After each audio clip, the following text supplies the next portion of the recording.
All right, so some instructions about the blood lab. First of all, as we've been doing, there are 3 files. There will be this video file, which clearly you found because you're watching this. There is the blood lab.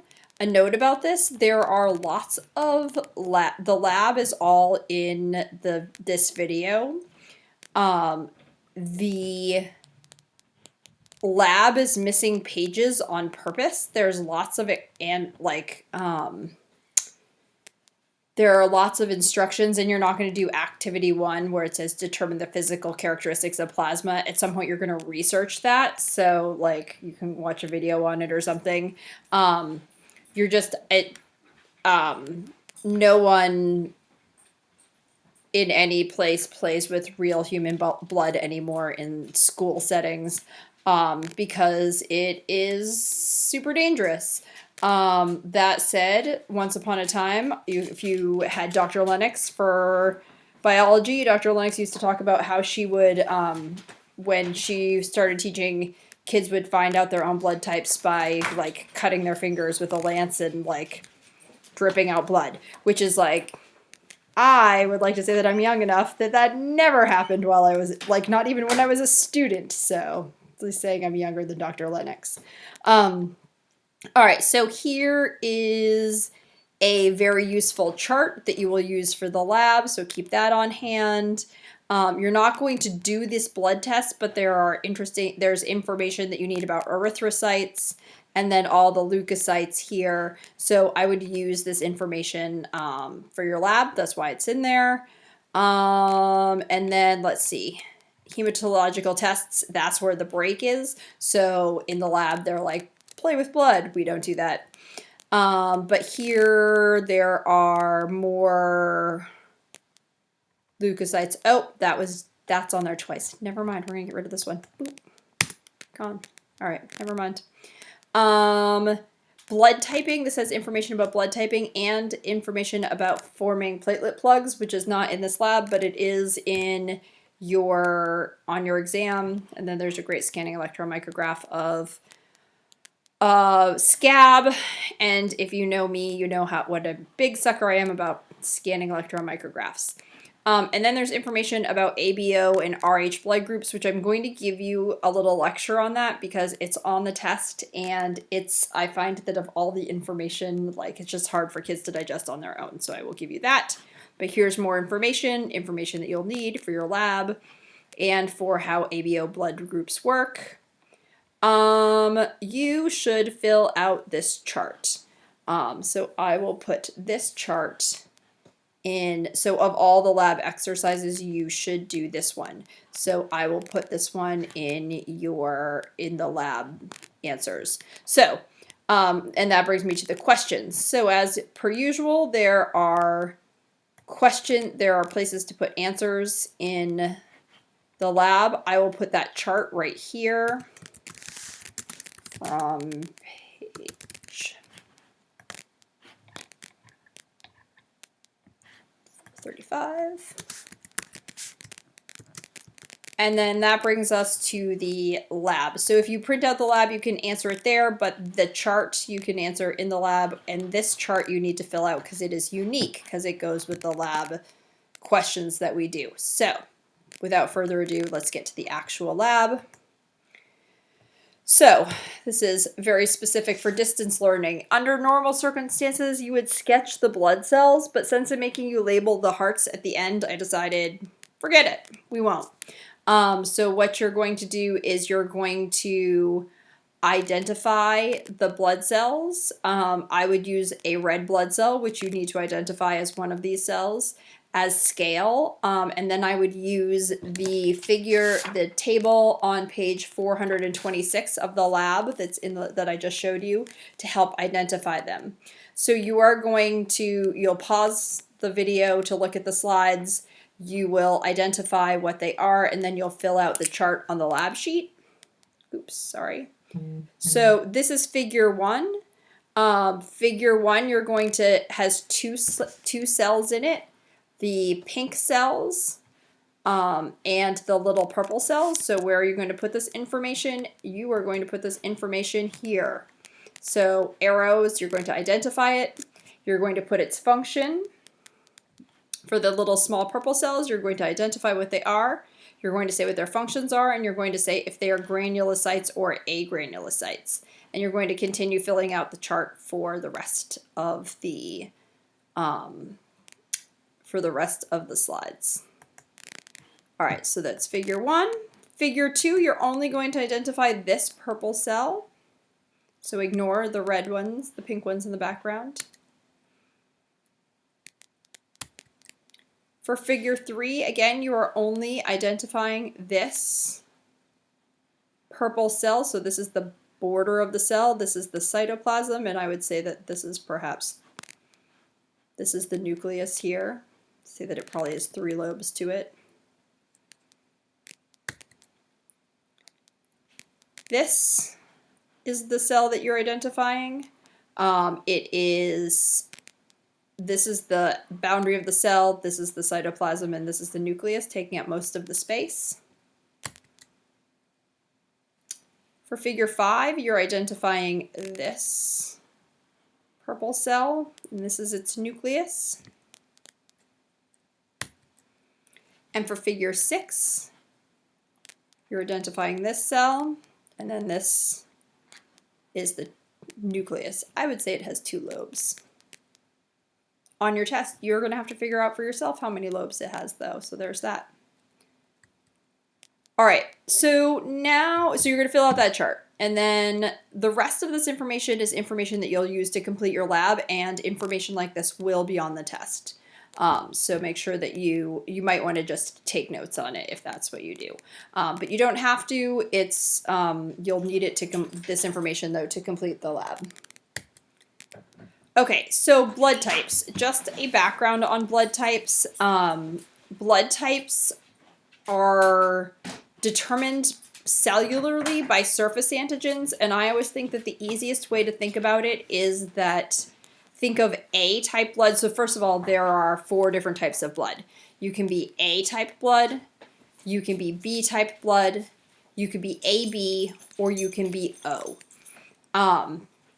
Those are the 4 categories. A and B genetically, these are co-dominant traits, meaning that if you have an allele for A and an allele for B, you will express both of those alleles, so you will be AB. And I think that it's easiest for you to think about it like these are your little red blood cells, and if you have A-type blood, think about having like little A's stuck on the outside of them, because they really are cell surface antigens. If you have B-type blood, think about it like you have little B's sticking off the surface of your red blood cells, and if you have AB blood, think about it as having little A's and B's sticking off the cell surface. If you have O-type blood, we're going to go back, don't freak out. Your blood cells are like this, and they are naked. So they don't have A's or B's on their cell surfaces. All right, so people with A surface antigens make antibodies to B's. So if you have A-type blood, you recognize B blood. If you got a transfusion, say, of B-type blood, you would make antibodies against it and attack those the red blood cells that had B cell surface antigens. If you had B-type blood and you got a transfusion of A, you would make antibodies against those A red blood cells, and your body would attack those. So you can't get a transfusion with a different type of blood. It will kill you. Actually, this is how they came up with blood typing. I wrote like a whole chapter in my master's thesis about it. This guy in the Civil War, they just had the right equipment to do blood transfusions, like great needles and like rubber hosing to get from one person to another. So they had like the physical technology to get blood from, and they weren't like holding blood, they were just doing like live donor to donor blood transfusions. So, your buddy gets his leg blown off or has to have his leg amputated, and he loses a bunch of blood in the Civil War, and you're like, I will give blood to my friend because they have the ability to do that. So you go and you do it, and it turned out that some people who got blood transfusions got much better really fast. And that's like a hallmark of people. If you've ever known somebody who needed blood transfusions, my grandfather, for a while before he died, would get sort of semi-regular blood transfusions, and when he got them, he felt great. He was like a new person for a period of time after that. And so the people who got the blood transfusions were like so much better. And then some of them, and some people got a blood transfusion and immediately took a super turn for the worse, like right away, and within, a couple hours were dead. And it not clearly like too soon for infection to set out. And so they started figuring out that maybe people had different types of blood. And someone came up with the idea of looking at them under a microscope, and we'll come to that in a second.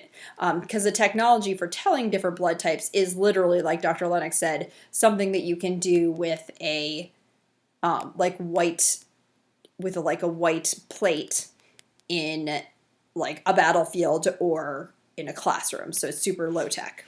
All right, so let's go and talk about two other examples.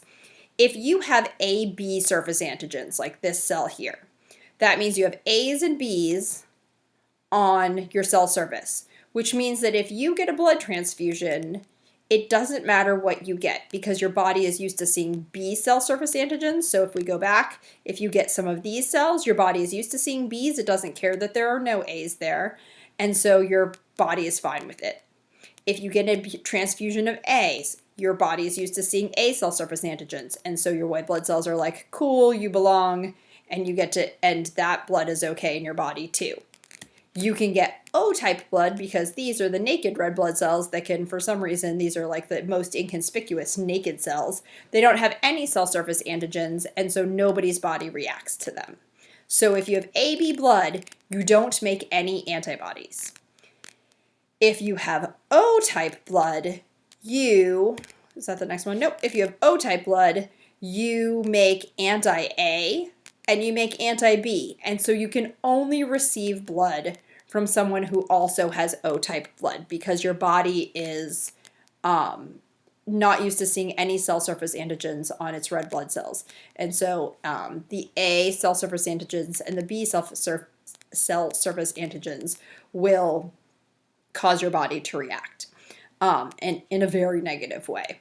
So what we say about this is that O-type blood is the universal donor because everybody can receive blood from someone who has a type O blood, and AB is the universal recipient. You could get blood from any of the blood groups. So some of you are sitting around and saying, but I know that there's O and I know that there's A, but I also know that there's this positive negative thing. So let's talk about that. The positive negative thing is called rhesus factor. Rhesus comes from the rhesus monkeys, which they used the serum for which they used for this research. And it just stuck. So you are either Rh positive, which is what you call a rhesus, Rh positive or Rh negative. And the place there it's most important is in birth because most human women give birth at some point in their lives.